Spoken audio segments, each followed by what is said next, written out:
Hi, my name is Olivia Provost, and this data overview is for the teachers and administration of OC Elementary. OC Elementary is located in Johns Creek, Georgia, within the Fulton County school system. There are currently 700 students enrolled in grades K through 5 at OC. The student mobility rate at OC is 17.1%, which is slightly lower than the district's rate of 19.1%. Also on the screen is our school's vision statement. It says, at OC Elementary, we provide our learners with a safe and happy place to learn and grow. We are a community of respectful, responsible problem solvers. We support and empower all to be successful. The purpose of today's overview can be represented by the following questions. What are OC's strengths when it comes to Georgia Milestones testing, and what are the academic and instructional goals we are meeting? We also want to be able to answer how we are matching up with the state and county milestones results. Are there any subgroups being underrepresented or not receiving adequate supports? What are some goals we could set for the next school year? And finally, are we following our school's vision? What parts might we focus on? I want to start by providing some demographic data on OC students and staff. On this slide, we have our OC student enrollment for the past 3 school years. On the right, there was a drop in enrollment during the 2021-2022 school year by about 20 students. Redistricting was done the year after the 2022-2023 school year, which accounts for the current enrollment of 700 students.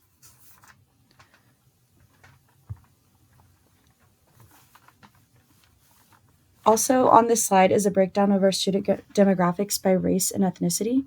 Over the last 3 years, our percentages for each subgroup have not varied by a great deal.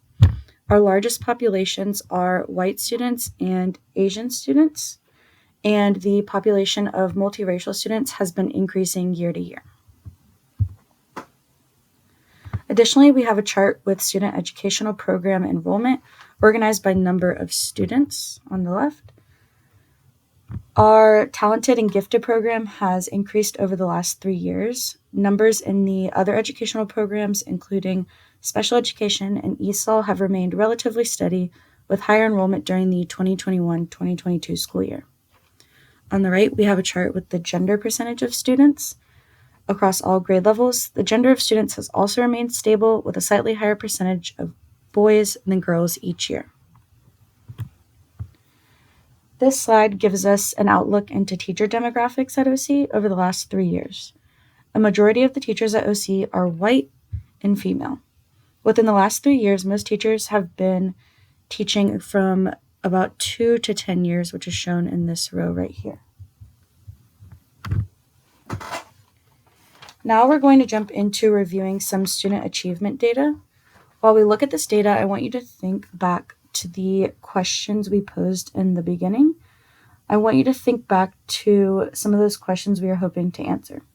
The first graph right here shows the results for the ELA milestones for the past 3 years. The results are color-coded by proficiency band, shown at the bottom of the graph, and compare the data of OC students to the county and state's overall performance. As seen here, OC has a lower percentage all 3 years of beginning learners, shown here, here, and here, in comparison to the county and state. We also have a higher percentage of distinguished learners each year than the county and state. Going back to one of our questions, I want us to think about our school's vision, particularly how we are helping our learners grow. One area of improvement we as a school have talked about before is how to help our students in the developing level grow from a 2 on the milestones to a 3. As we can see in 2021-2022, the percentage of developing learners went down. So that would be here. Sorry, this orange part right here. But it increased again in the 2022-2023 school year. This is a graph for the Georgia Milestones math proficiency throughout all 3 years. Our math milestones data tell a similar story. Each year, students outperform the district and state. We have lower percentages of beginning learners and higher percentages of distinguished and proficient learners, which is definitely something to celebrate.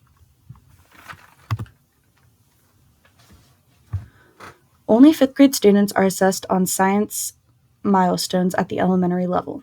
The science data follows the same trends depicted in both ELA and math results. Going back to our questions, we might use some of this science data to help us think about goals and action steps for next year. Something else to take into consideration is how taking science milestones for the first time might be unfamiliar to our students and how we might better prepare them each year at OC and not just in the 5th grade. So they're exposed to more questions of the same caliber as the milestones. Now that we've answered our questions of how OC matches up to the state and district, we are going to continue to look at data for just OC. This slide shows the milestones results for each grade level in ELA for the ELA and math for the 2020-2021 school year. Some strengths that we can see in this data here are that more than half of our students in grades 3 through 5 are scoring in the proficient and distinguished range across grade levels. So we have over half of our students in this blue and green range for both subject areas. Each grade level has fairly low percentages of beginning learners, so we might want to then focus in on our developing learners category.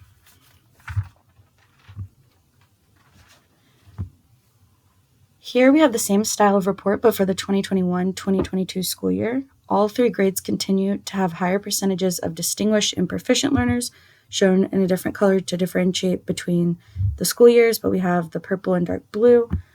And then our developing learners seem to be averaging about 10 to 20% of our students' scores, which is the green column. And finally, we have the breakdown for the 2022-2023 school year. Here we see the same results of the highest percentages being proficient and distinguished learners, and our developing learners still seem to be around that 10 to 20% mark.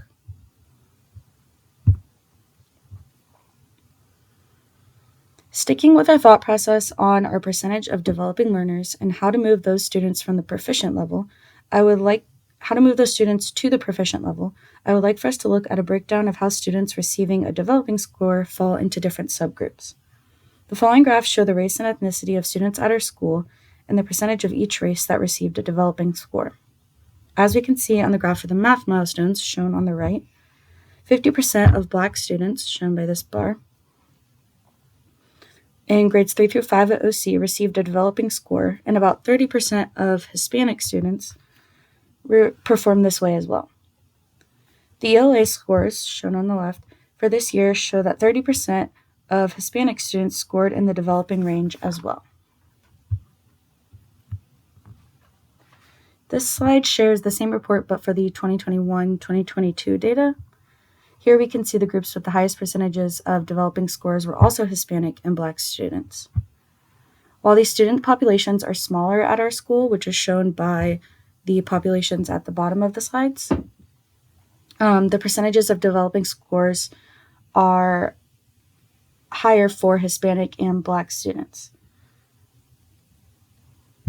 So we could analyze this statement and determine if there is a connection between these subgroups and how they are performing.